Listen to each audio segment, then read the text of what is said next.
찬양 감사합니다. 주님의 사랑을 찬양했습니다. 주님이 찬양을 받으시고 또 우리에겐 더욱더 그 사랑이 함께하는 줄 믿습니다. 말씀 보겠습니다. 여호수아서 9장 22절부터 27절까지 말씀입니다. 여호수아서 9장 22절부터 27절 말씀. 여호수아가 그들을 불러다가 말하여 이르되 너희가 우리 가운데 거주하면서 어찌하여 심히 먼 곳에서 왔다고 하여 우리를 속였느냐. 그러므로 너희가 저주를 받나니 너희가 대를 이어 종이 되어 다 내 하나님의 집을 위하여 나무를 패며 물을 깃는 자가 되리라 하니 그들이 여호수아에게 대답하여 이르되 당신의 하나님 여호와께서 그의 종 모세에게 명령하사 이 땅을 다 당신들에게 주고 이 땅의 모든 주민을 당신들 앞에서 멸하라 하신 것이 당신의 종들에게 분명히 들리므로 당신들로 말미암아 우리의 목숨을 잃을까 심히 두려워하여 이같이 하였나이다. 보소서 이제 우리가 당신의 손에 있으니 당신의 의향에 좋고 옳은 대로 우리에게 행하소서 한지라. 여호수아가 곧 그대로 그들에게 행하여 그들을 이스라엘 자손의 손에서 건져서 죽이지 못하게 하니라. 그날에 여호수아가 그들을 여호와께서 택하신 곳에서 회징을 위하여 여호와의 제단을 위하여 나무를 패며 물을 깃는 자들로 삼았더니 오늘까지 이르니라. 아멘. 자, 오늘은 봉독해드린 여호수아서 9장 22절부터 27절을 본문으로 생명을 구한 고백이란 제목으로 함께 말씀을 나누도록 하겠습니다. 생명에 대한 말씀을 나누는 중입니다. 처음 생명을 구한 화친이라는 말씀을 나누었고 다음 생명을 구한 약속에 대해 나누었습니다. 그리고 오늘 생명을 구한 고백입니다. 자, 그때 고백하면서 생명을 구하는 일이 있었습니다. 하지만 기브온은 이스라엘을 속이면서 화친하고 조약을 맺은 것에 대한 대가를 치르게 됩니다. 여호수아는 너희가 우리를 속여서 생명을 구했으니 저주를 받아 종이 될 거라고 합니다. 자, 그런데 놀라운 것은 그것이 옳다는 기브온의 반응입니다.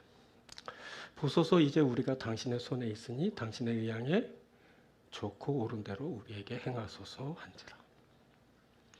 이 사람들 뭡니까? 당신 맘대로 하라고 합니다. 이 일은 다름 아닌 자신들의 미래입니다.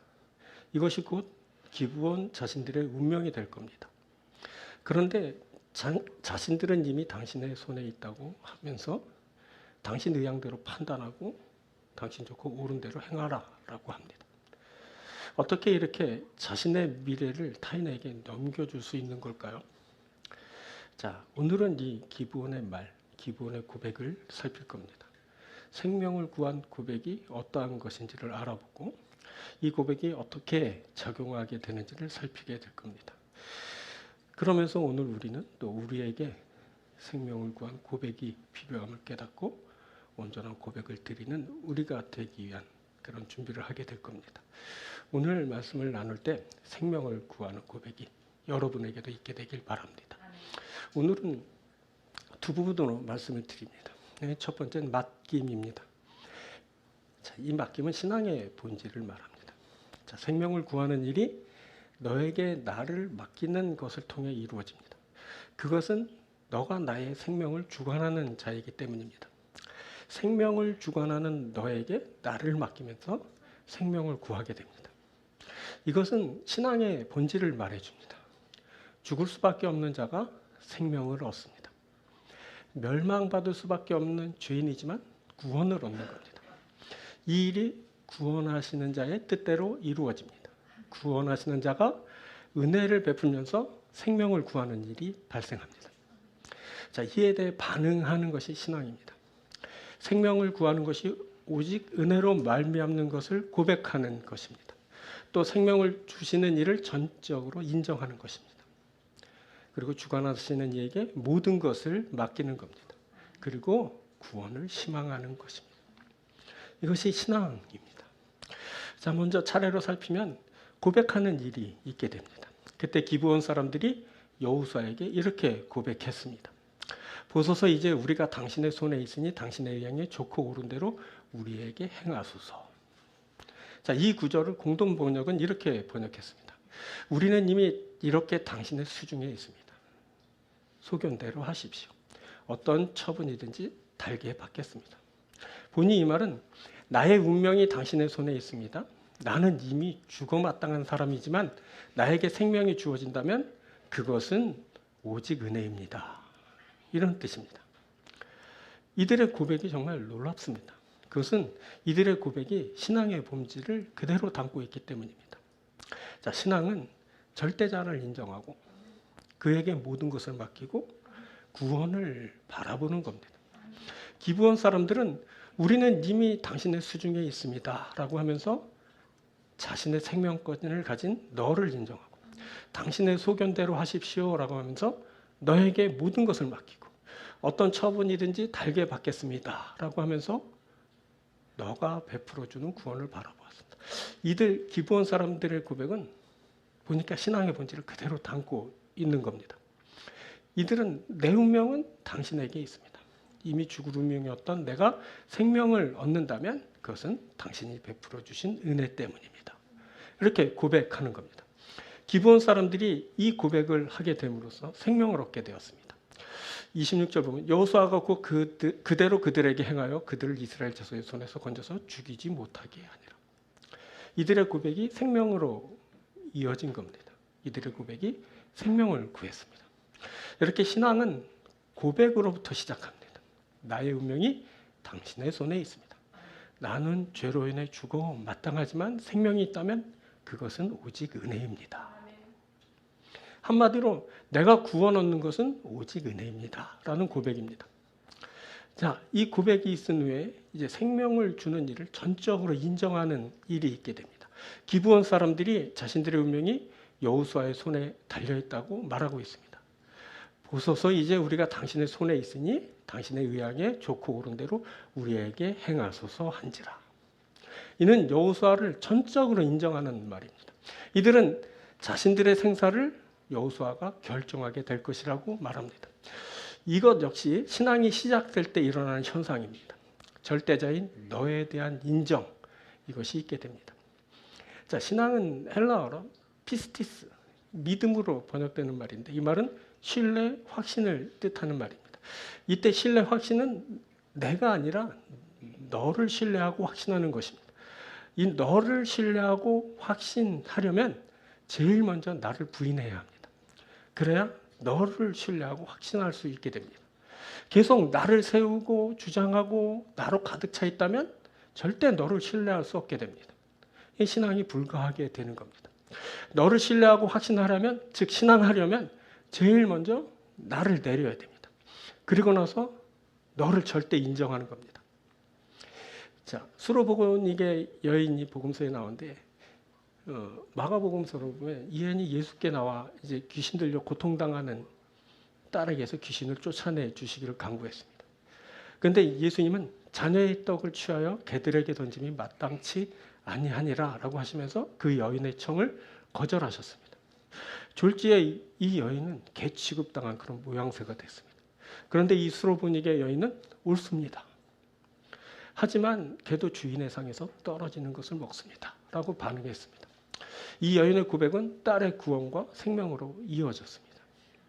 자, 많이 억울해 보입니다만 이것이 은혜 받을 자의 자세입니다. 이것이 신앙의 본질입니다. 어떤 소리를 들어도 어떤 처분을 받아도 옳습니다. 라고 하는 겁니다. 이것은 나를 내리고 너를 인정하는 겁니다. 이것이 신앙의 본질입니다. 나를 부인하고 너를 바라보는 것, 이것이 신앙입니다. 그때 기브온 사람들이 자신을 내리고 상대를 인정했습니다. 다시 25절. 보소서 이제 우리가 당신의 손에 있으니 당신의 의향에 좋고 옳은 대로 우리에게 행하소서. 우리가 당신의 손에 있으니. 이 말을 하면서 기브온 사람들은 자신을 내리고 당신 즉 여호와를 인정합니다. 이제 이들의 운명이 여호수아에게, 아니 정확히 말하면 여호수아가 섬기는 야훼 하나님에게 있게 됩니다. 자, 이런 자신에게 생명을 주는 이에 대한 인정이 있은 후 그 다음에는 이제 맡기는 일이 뒤따르게 됩니다. 그때 기브온 사람들이 이렇게 말했습니다. 다시 또 25절. 보소서 이제 우리가 당신의 손에 있으니 당신의 의향에 좋고 옳은 대로 우리에게 행하소서 한지라. 자, 이 구절을 표준 세번역은 이렇게 번역했습니다. 이제 우리를 마음대로 하실 수 있으니 처분만을 기다리겠습니다. 보니 자신을 마음대로 하실 수 있는 그분에게 모든 것을 맡기고 있습니다. 간단히 말하면 우리의 모든 것을 맡깁니다. 당신 마음대로 하십시오. 이런 말입니다. 자, 이들의 말이 정말 놀랍습니다. 이것이 신앙입니다. 이들은 그의 전적인 은혜를 구하면서 자신들의 모든 것을 그의 손에 맡겼습니다. 앞서 말씀드렸다시피 신앙은 절대자를 인정하고 그에게 모든 것을 맡기는 겁니다. 기브온 사람들은 우리는 이미 당신의 수중에 있습니다 라고 하면서 너를 인정하고 당신의 소견대로 하십시오 라고 하면서 너에게 모든 것을 맡겼습니다. 여러분, 이게 신앙입니다. 신앙은 너를 인정하고 너에게 모든 것을 맡기는 겁니다. 주관자가 있습니다. 주관자는 시브리어로 아돈이라는 단어인데 소유주, 그 주인이란 뜻입니다. 자, 근데 이 말이 전미사와 함께 강조형으로 쓰이게 되면 아돈나이, 그래서 나의 주라는 말이 됩니다. 보통 주인을 말하는 아돈은 사람에게 쓰이지만 나의 주를 의미하는 이 아도나이는 하나님을 지칭할 때 쓰였습니다. 자, 하나님을 언급할 때 성경에 하나님에 대한 언급이 많이 나오는데 보통 명사로 쓴 엘로힘이라는 단어가 쓰였습니다. 여기 엘이라는 말이 하나님이고 엘로힘 그러면 이제 복수가 돼서 신들 이렇게 성부, 성자, 성령님 보통 이렇게 해석을 합니다. 그리고 고유 명사로 우리가 보는 개역 성경에 여호와로 번역한 야훼라는 말이 쓰였습니다. 원래 야훼라는 그런 말이지만 이제 중세 시대 때 인위적으로 제호바 그래서 여호와라는 말을 쓰기 시작했습니다. 근데 유대인들은 하나님의 이름을 망령때 일컫는 것을 피하기 위해서 엘로힘, 야훼 이 말을 대신해서 나의 주를 의미하는 아도나이라는 말을 이제 사용하였습니다. 자, 이 말이 주관자를 뜻하는 나의 주라는 말입니다. 이 주관자 나의 주 아도나이가 계십니다. 그가 나의 주로 나를 주관하십니다. 신앙은 주관자이신 나의 주님께 모든 것을 내어 맡기는 겁니다. 그때 주관자이신 나의 주님이 모든 것을 맡아 주관하십니다. 그때 기브온 사람들이 자신들의 주관자인 여호수아에게 모든 것을 내어 맡겼습니다. 보소서 이제 우리가 당신의 손에 있으니 당신의 의향에 옳은 대로 좋고 옳은 대로 우리에게 행하소서 한지라. 자, 이 일은 사람인 여호수아에게 모든 것을 맡긴 것처럼 보이지만 그 이면에는 이들이 경외하는 여호수아의 하나님께 야훼께 모든 것을 내어 맡긴 것입니다. 그때 기브온 사람들은 왜 우리를 속였냐고 하는 여호수아에게 야훼께서 모세에게 명령하신 일을 말하면서 이 땅의 주민들을 멸하라 하신 것이 자신들의 귀에 들렸다고. 그래서 목숨을 잃을까 두려워 그같이 행하였다라고 그렇게 고하였습니다. 이들이 보니까 야훼 하나님을 두려워하였던 겁니다. 이들이 정말 두려워한 것은 이스라엘 군대나 여호수아가 아니라 그들의 하나님 야훼 하나님을 두려워하고 있었던 겁니다. 이들은 이 말을 하면서 야훼 하나님이 쓰고 계시는 여호수아의 손에 자신들의 운명이 달렸다고 당신의 의향에 옳고 좋은 대로 행하라고 그렇게 말합니다. 자, 이것이 바로 이들의 신앙입니다. 자신을 주관하는 이에게 모든 것을 맡기는 겁니다. 이제 그들을 주관하는 이가 그들의 생사를 결정하게 됩니다. 여호수아는 저들을 보호하여 죽이지 못하게 했습니다. 이들은 자신을 온전히 맡기면서 이제 생명을 구하게 됩니다. 여러분, 이게 신앙입니다. 신앙은 너에게 모든 것을 맡기는 겁니다. 그리고 이제 맡긴 자에게는 구원을 바라보는 일이 있게 됩니다. 그때 기브온 사람들이 주관자인 여호수아에게 모든 것을 맡긴 후 당신 의향에 좋고 옳은 대로 우리에게 행하소서라고 말합니다. 자, 이는 여호수아의 처분을 기다리겠다는 표현으로 이 말에는 죽음과 멸망보다는 생명과 구원의 소망이 더 많이 담겨 있습니다. 보통 이렇게 전적으로 내어 맡길 때는 선처를 기대하고 있는 겁니다. 이 희망을 갖고 구원을 기대하는 것, 여러분, 이게 신앙입니다. 신앙은 절대자를 인정하고 그에게 모든 것을 맡기고 그가 베푸시는 구원을 바라보는 것입니다. 기브온 사람들은 우리는 이미 당신의 수중에 있습니다 라고 하면서 너를 인정하고 당신의 소견대로 하십시오 라고 하며 너에게 모든 것을 맡기고 어떤 처분이든지 달게 받겠습니다 라고 하면서 그가 베푸는 구원을 바라보았습니다. 놀랍게도 기브온 사람들은 진멸당해야 하는 그 상황에서도 희망을 갖고 구원을 소망하였습니다. 당신의 의향에 좋고 옳은 대로 우리에게 행하소서. 자, 좋고 옳은 대로라는 말이 쓰였는데 이 말은 좋고라는 말은 토브라는 말이에요. 선함으로. 옳은 대로라는 야사르란 말, 의로움으로란 말이에요. 그러니까 보니까 선함과 의로움으로라는 말입니다. 당신의 선함과 의로움으로 우리에게 행하소서. 당신의 선함과 의로움이 나에게 생명을 줄 겁니다. 이런 말입니다. 여러분, 이게 신앙입니다. 너의 선함에 기대어 구원을 바라보는 겁니다. 너의 의로움에 기대어 생명을 바라보는 겁니다. 신앙입니다. 자, 그때 구원과 생명을 주실 수 있는 분이 선함으로, 의로움으로 은혜를 베풀어 주십니다. 자, 이렇게 죽을 수밖에 없는 죄인이지만 은혜가 풍성하신 분이 은혜를 베푸셔서 용서하시고 받아주시면 나에게 생명이 있게 됩니다. 이것을 희망하는 겁니다. 이것이 바로 신앙입니다. 자, 우리가 이렇게 해야 됩니다. 먼저 생명을 주시는 하나님을 인정해야 합니다. 이 일을 위해 나는 은혜 없으면 죽을 인생이라는 것을 기억해야 됩니다.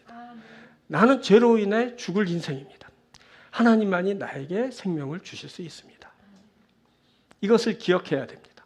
그리고 이것을 고백해야 됩니다. 죄에 대한 인정과 그에 따른 고백이 있어야 하는 겁니다. 나는 죄로 인해 죽을 인생입니다. 그런 나에게 생명이 있다면 그것은 오직 은혜입니다. 그리고 온전히 내 맡겨야 됩니다. 나를 주관하시는 하나님께 모든 것을 맡기는 겁니다. 나는 죄로 인해 죽을 인생입니다만 모든 것을 맡기면 하나님의 뜻대로 나를 구원하실 것입니다. 하면서 맡기는 겁니다. 그리고 희망을 갖고 구원을 바라보는 겁니다. 구원을 주시는 이가 선함과 의로움으로 베풀어 주시기를 소망하는 겁니다.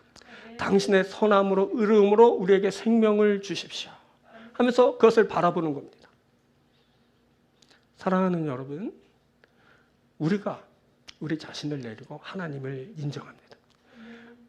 우리가 죄로 인해 죽을 인생이 은혜로 생명을 얻게 되었음을 고백합니다. 우리가 하나님께 모든 것을 내어 맡깁니다. 우리가 구원의 소망을 품고 주를 바라봅니다. 이제 하나님이 우리에게 구원을 베풀어 주실 겁니다. 우리에게 생명이 있게 될 겁니다. 이 구원과 생명을 얻고 누리는 귀한 여러분들이 되길 축복합니다. 두 번째는 섬김입니다. 자, 생명을 구하는 고백을 따라 생명이 주어지게 됩니다. 그것은 생명을 주관하시는 이가 베풀어 주신 은혜 때문입니다. 신앙으로 그에게 나아가면 생명을 구하는 일이 있게 되는 겁니다. 이제 생명을 구한 이들의 삶이 이제 달라지게 됩니다. 이들이 생명을 구한 후에 전혀 다른 삶을 이제 살아가게 됩니다. 바로 섬김의 삶입니다. 이들의 섬김은 그런데 단순한 섬김으로 끝나지 않았습니다. 하나님은 섬기는 자들을 존귀하게 세워주셨습니다. 이것이 생명을 구하는 고백을 드린 이에게 있게 되는 축복입니다. 고백에 이은 축복입니다. 섬김에 따른 축복입니다. 자, 섬김은 힘든 일이지만 그것은 생명을 구한 증거입니다. 이 섬김이 존귀한 생명으로 드러나게 됩니다. 생명을 얻은 기브온 사람들이 섬기는 자가 됩니다. 이 섬기는 자 기브온이 존귀한 자가 됩니다. 그들이 그렇게 존귀한 자가 된 것은 그렇게 하는 것이 바로 하나님의 사역이기 때문입니다. 인간의 사역은 늘 자신을 낮추는 데 있습니다. 끊임없이 자신을 낮추며 그렇게 하나님을 기대하지 않습니까? 그런데 하나님은 그 자신을 낮추는 자들을 존귀 높이 세우시는 사역을 하십니다. 그러니까 하나님은 낮아진 자를 찾아 높이십니다. 그래서 나는 나를 낮추지만 결과는 항상 높음입니다. 하나님이 낮아진 나를 찾아 세우셨기 때문입니다. 하나님은 오늘도 자신을 낮추는 자를 찾으십니다. 그것은 그 낮아진 자를 찾아 높이시기 위함입니다. 자, 그런데 부문을 보니까 기브온의 낮춤의 결과가 썩 그리 좋아 보이지 않습니다. 자, 여호수아의 의향대로 맡겼더니 생명을 건지긴 했습니다만 제단에서 나무 패고 물 깃는 일을 하는 사람이 됩니다. 허드렛 일을 하는 사람, 종이 된 겁니다. 좋아 보이지 않습니다. 그런데 이들이 종이 되었다고 그렇게 천한 자들이 된 것은 아닙니다. 이미 이들은 여호수아에게 나올 때 자신들을 당신의 종들, 즉 여호수아의 종들이라고 고백하고 나왔습니다. 자, 24절 중반절부터 보면 당신의 종들에게 분명히 들렸으므로 당신들로 말하면 우리의 목숨을 잃을까 심히 두려워 이같이 하나이다. 이들이 여호수아에게 말하는데 뭐라고 해요? 당신의 종들에게 분명히. 그러니까 자신들을 말하면서 당신의 종들이라고 말하고 있어요. 스스로 종의 모양을 하고 있었던 겁니다. 그런데 특이한 것은 이 24절 이 구절에 종이라는 말이 또 한 번 쓰인 겁니다. 자, 초반절 보면 그들이 여호수아에게 대답하여 이르되 당신의 하나님 여호와께서 그의 종 모세에게 명령하사. 그의 종 모세에게 명령하사. 이때 종으로 말해지는 사람은 바로 다름 아닌 모세입니다. 모세가 야훼 하나님의 종으로 그렇게 기브온 사람들의 입으로 말해졌습니다. 보니 기브온 사람들은 종에 대한 아주 특별한 이해를 갖고 있는 듯합니다. 자, 여기 종이라는 단어는 에베드라는 단어인데 문자적으로 보면 노예라는 뜻입니다. 자, 사무엘하를 보면 오벳 에돔이라는 사람이 나옵니다. 다윗이 언약궤를 옮겨가다가 실패하고 두려워서 이 사람의 집에 이제 언약궤를 옮겨놓고 그 때문에 이 오벳 에돔이라는 사람이 큰 축복을 받고 다윗이 그것을 보고 또 용기를 내서 궤를 이제 자신의 성으로 옮겨가지 않습니까? 이 사람이 오벳 에돔. 이 뜻이 뭘까요? 이 사람의 뜻이. 에돔을 섬기는 자. 에베드 에돔인데 오벳 에돔 이렇게 생각해요. 에돔의 종이라는 뜻. 정말 대단하죠? 에돔을 섬기는 에돔의 종이 야훼 하나님께서 축복을 받은 겁니다. 근데 이 종이라는 말이 하나님과 연결될 때는 전혀 다른 의미가 되죠. 민수기에서 이 종이라는 에베드란 말이 제단에서 섬기는 레위인들에게 쓰였습니다. 여호와께 봉사하기 위함이라. 8장 11절 하반절에 여호와께 봉사. 바로 이 말이 뭐냐면 여호와의 종으로 섬긴다라는 뜻입니다. 또 이사야에서는 종이 하나님이 택한 하나님의 종, 하나님의 마음에 기뻐하는 자로 언급됩니다. 자, 하나님은 그 종에게 영을 주셔서 이방의 정의를 베풀게 하시죠. 예레미야서에선 하나님의 종 야곱으로 다시 말해서 이스라엘을 지칭할 때 그렇게 쓰였습니다. 그리고 아까 살펴본 오늘 본문에선 에베드 야훼, 다 뭐야? 야훼의 종으로 말해줬죠. 모세가 에베드 야훼입니다. 야훼의 종입니다. 하나님을 섬기는 자죠. 보니 이 에베드라는 말은 귀한 개념입니다. 이 말이 누구와 연결되는지가 중요합니다. 이 기브온 사람들은 그때 누구랑 연결되냐면 야훼 하나님과 연결됩니다. 23절. 그러므로 너희가 저주를 받나니 너희가 대를 이어 종이 되어 다 내 하나님 집을 위하여 나무를 패며 물을 깃는 자가 되리라. 이들이 저주를 받았어요. 저주를 받아서 뭐하면 나무 패고 물을 깃는 자가 됩니다. 하지만 이들은 누구를 위하는 자가 되냐면 하나님을 위하는 자가 돼요. 하나님의 집을 위하여 일하는 자들이 됩니다. 이것이 중요합니다. 이들이 하나님의 집을 위하여 섬기는 자들이 됩니다. 기브온 사람들이 종이 되었지만 하나님은 그래서 이들을 종기 세우셨습니다. 후에 기브온은 이스라엘의 중심이 됩니다. 여호와의 성막과 번제단이 이제 기브온에 있게 됩니다. 이것은 기브온 사람들이 성전에서 일하는 자들이었기 때문에 가능한 일이었습니다. 모든 이스라엘 사람들이 예배하려면 어디로 와야 되는지 아십니까? 기브온으로 와야 돼요. 왜? 거기 성막과 번제단이 있기 때문에. 한 사람도 빠짐없이 다 이 기브온에 와서 그렇게 예배를 돼. 그때는 있잖아요. 성막과 번제단이 있는 곳이 나라의 중심입니다.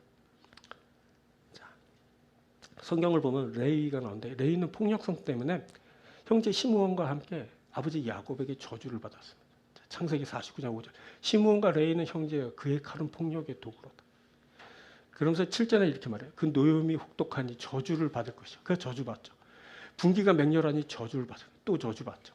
내가 그들을 야곱 중에서 나누면 이스라엘 중에서 흩으리다. 저주를 받아 이스라엘 중에서 나뉘어지고 흩어버려지는 자가 될 것이다. 이렇게 저주받았어요. 아버지한테. 근데 이들이 흩어졌죠. 그 어떤 사람이 된 줄 아십니까? 흩어져서 섬기는 자가 됩니다.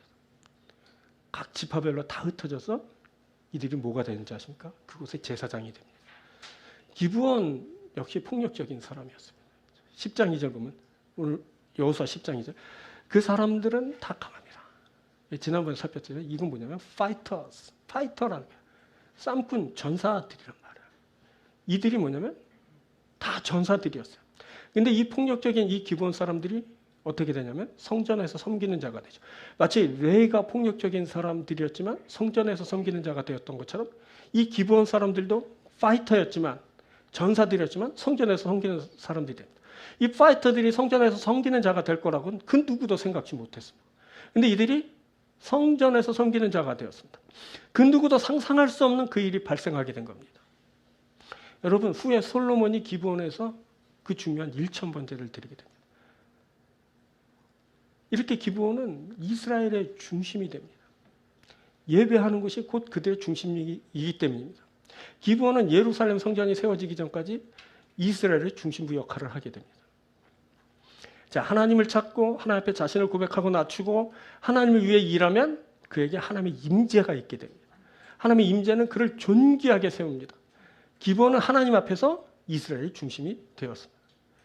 자, 또 기브온은 용맹한 용사가 됩니다. 다윗의 용사 중 핵심 30명이 있었는데 그들이 기브온 사람들입니다.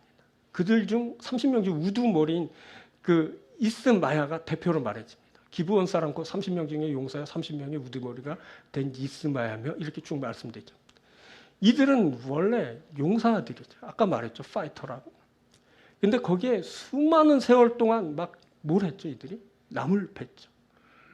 그 물을 깃는 일을 했어요. 그러다 보니 어느새 근육이 더더욱 이제 발달하게 됐고 힘이 더욱 장사가 됐어요. 거기에 이제 도구를 사용하는 손놀림이 이제 예사롭지 않게 되었죠.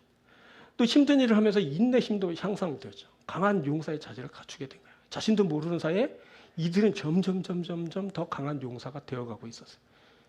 이들은 점차 육적으로 그리고 내면 정신적으로 모든 것을 겸비한 이제 용사가 되어갔습니다. 하나님께 맡겼더니 더욱 강한 용사가 되었어요. 이들은 칼과 창을 내렸는지 모르지만 다른 방편으로 더 강화해지고 자신들의 부족함을 채우면서 더욱더 용맹한 전사가 되어간 거예요. 이 용사들이 역사의 길이 남을 그런 위대한 일을 하게 되죠. 다윗 왕국에서 없어서는 안 돼. 그런 아주 용맹한 그런 나라 지키는 사람들이 되는 거예요.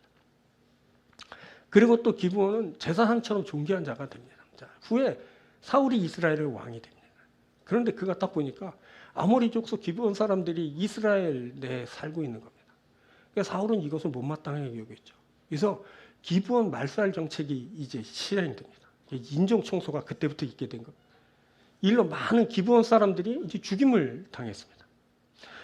후에 이제 다윗이 왕이 되었을 때 하나님은 그 살상의 책임을 다윗에게 물어오셨습니다.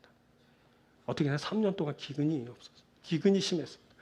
여러분, 지금 3년 뭐 기근 그러면 어떻게든 살겠지만 옛날에 기근 3년 그 유대 땅이 아주 척박한 땅이고 모래바람에다 먼지 부풀리는 땅에 3년 동안 뭐 비가 안 왔으면 거의 다 굶어 죽는 그런 상황입니다.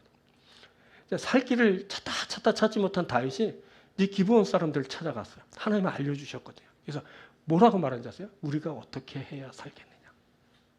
어떻게 너희에게 속죄해야 우리가 용서를 받겠느냐?